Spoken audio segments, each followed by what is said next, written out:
അസ്സലാമു അലൈക്കും വറഹ്മത്തുള്ളാഹി വബറകാതുഹു. പ്രിയമുള്ളവരെ, ഒരേ വീട്ടിലുള്ള രണ്ടു പേര്, ഒരാളെ കുറിച്ച് നാം വിശേഷിപ്പിക്കുന്നു, അയാൾ നല്ല സ്വഭാവമാണ്, നല്ല ക്യാരക്ടറാണ്, എല്ലാവരോടും നല്ലോണം ചിരിക്കും, സംസാരിക്കും, ലോഗ്യം ചെയ്യും, നന്നായി സംസാരിക്കും, തുറന്ന് സംസാരിക്കും, ഓപ്പൺ മൈൻഡാണ് എന്നൊക്കെ ഒരാളെക്കുറിച്ച് നമ്മൾ പറയും. അദ്ദേഹത്തിൻ്റെ അനിയൻ ആള് ടഫാണ്, അവന് കൂടുതൽ യോഗ്യത്തിന് നിൽക്കില്ല, ഒരു അന്തർമുഖൻ, ഉൾവലിഞ്ഞവൻ, ഒരു ഗൗരവ സ്വഭാവം, കണ്ടാൽ ചിരിക്കൂല, ഒരു ഗർവ്, ഒരു അഹങ്കാരമൊക്കെ ഉണ്ട്. മൂത്തവന് കിട്ടിയ ആ സ്വഭാവം ഇവന് കിട്ടിയിട്ടില്ല, ഇവൻ വേറൊരു ലെവലിലാണ് എന്നൊക്കെ പറയാറുണ്ട്.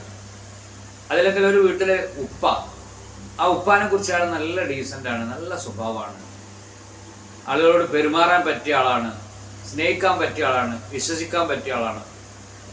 പക്ഷെ അതൊന്നും അയാളെ മക്കൾ കിട്ടിയില്ല കേട്ടോ. മക്കൾ വേറെ ലെവലിലാണ്, മക്കളുടെ സ്വഭാവം വേറെ രീതിയിലാണ്.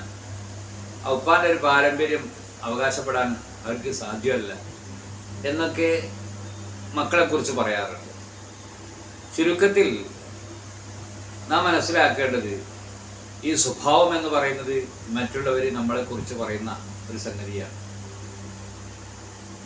ഇന്നമാ ബുയിസ്തുലി ഉത്തമീമ മക്കാരിമൽ അഖ്ലാഖ്, മഹാനായ റസൂലുള്ളാഹി തങ്ങൾ പറയുന്നുണ്ട്, സ്വഭാവത്തിൻ്റെ പൂർത്തീകരണം, അതിനു വേണ്ടിയാണ് എന്നെ നിയോഗിക്കപ്പെട്ടത്.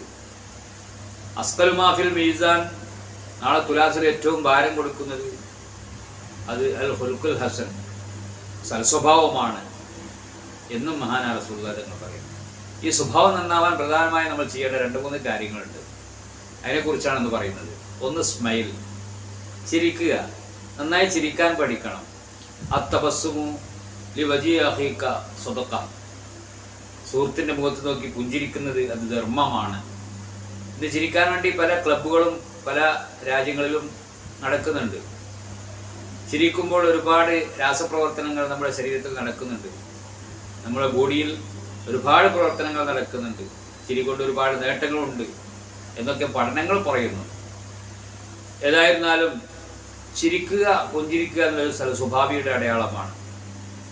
അതേപോലെ രണ്ടാമത്തെ മറ്റൊന്നാണ് കമ്മ്യൂണിക്കേഷൻ സ്കില്ല്. അത് കലിമത്ത് ത്വയ്യിബത്തു സദഖ. ഒരാളെ കണ്ടാൽ സംസാരിക്കുക, പേര് ചോദിക്കുക, നാട് ചോദിക്കുക, പരിചയപ്പെടുക, നല്ല വാക്ക് പറയുക, അത് ധർമ്മമാണ്. സംസാരിക്കാതെ ഉൾവലിഞ്ഞ് അന്തർമുഖനായി നിൽക്കുകയല്ല വേണ്ടത്. അപ്പോൾ സംസാരിക്കുന്നവരെ എല്ലാവരും ഇഷ്ടപ്പെടും. അതൊരു നല്ല സ്വഭാവത്തിൻ്റെ അടയാളമായിട്ടാണ് നാം കാണേണ്ടത്. മൂന്നാമത്തേതാണ് ഐ കോണ്ടാക്ട്, കണ്ണിലേക്ക് നോക്കുക. ഒരാളോട് സംസാരിക്കുമ്പോൾ ആളെ മൈൻഡ് ചെയ്യണം, അയാളിലേക്ക് നോക്കാൻ പഠിക്കണം, അയാളുടെ കണ്ണിലേക്ക് നോക്കാൻ പഠിക്കണം. ഐ കോണ്ടാക്റ്റിന് ഇസ്ലാമിൽ വലിയ പ്രാധാന്യമുണ്ട്. മൻ നദറ ഇലാ വാലിദൈഹി നദറ റഹ്മത്തിൻ, റസൂൽ പഠിപ്പിക്കുന്നുണ്ട്. മാതാപിതാക്കളുടെ മുഖത്ത് കാരുണ്യത്തോടു കൂടെ, സ്നേഹത്തോടു കൂടെ നോക്കിയാൽ അവന് ഒരു ഹജ്ജിൻ്റെ പ്രതിഫലമാണ്, ഉംറയുടെ പ്രതിഫലമാണ് എന്നൊക്കെ പഠിപ്പിക്കുന്നത് കാണാൻ കഴിയും. അതേപോലെ തന്നെ ഭാര്യയുടെ മുഖത്തേക്ക് നോക്കിയാൽ അതും പ്രതിഫലാർഹമാണ്, ഭർത്താവിൻ്റെ മുഖത്തേക്ക് നോക്കിയാൽ അതും പ്രതിഫലാർഹമാണ്. ഇന്ന റജുല ഇദാ നദറ ഇലാ ഇംറഅതി വ നദറത ഇലൈഹി നദറല്ലാഹു ഇലൈഹിമാ നദറ റഹ്മ. ഭാര്യ ഭർത്താവിലേക്കും ഭർത്താവ് ഭാര്യയിലേക്കും കാരുണ്യത്തോടെ കൂടെ നോക്കിയാൽ രണ്ടുപേരെയും അള്ളാഹു കാരുണ്യത്തോടെ നോക്കുന്നതാണ്. ഐ കോണ്ടാക്ട്, കണ്ണിലേക്ക് നോക്കുക, മുഖത്ത് നോക്കുക, മുഖത്ത് നോക്കി സംസാരിക്കുക, ഇതൊക്കെ സൽസ്വഭാവത്തിൻ്റെ ലക്ഷണമാണ്. ഏതായിരുന്നാലും നമ്മുടെ സ്വഭാവം എത്രത്തോളം മനോഹരമാക്കാൻ നമുക്ക് സാധിക്കുമോ അത്രത്തോളം മനോഹരമാക്കണം. നാളെ തുലാസിൽ ഏറ്റവും ഭാരം കൊടുക്കുന്നത് സൽസ്വഭാവമാണ്.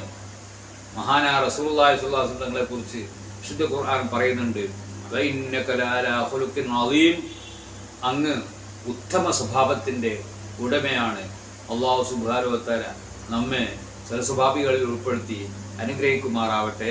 ആമീൻ. റഹ്മത്തിക അർഹമറായ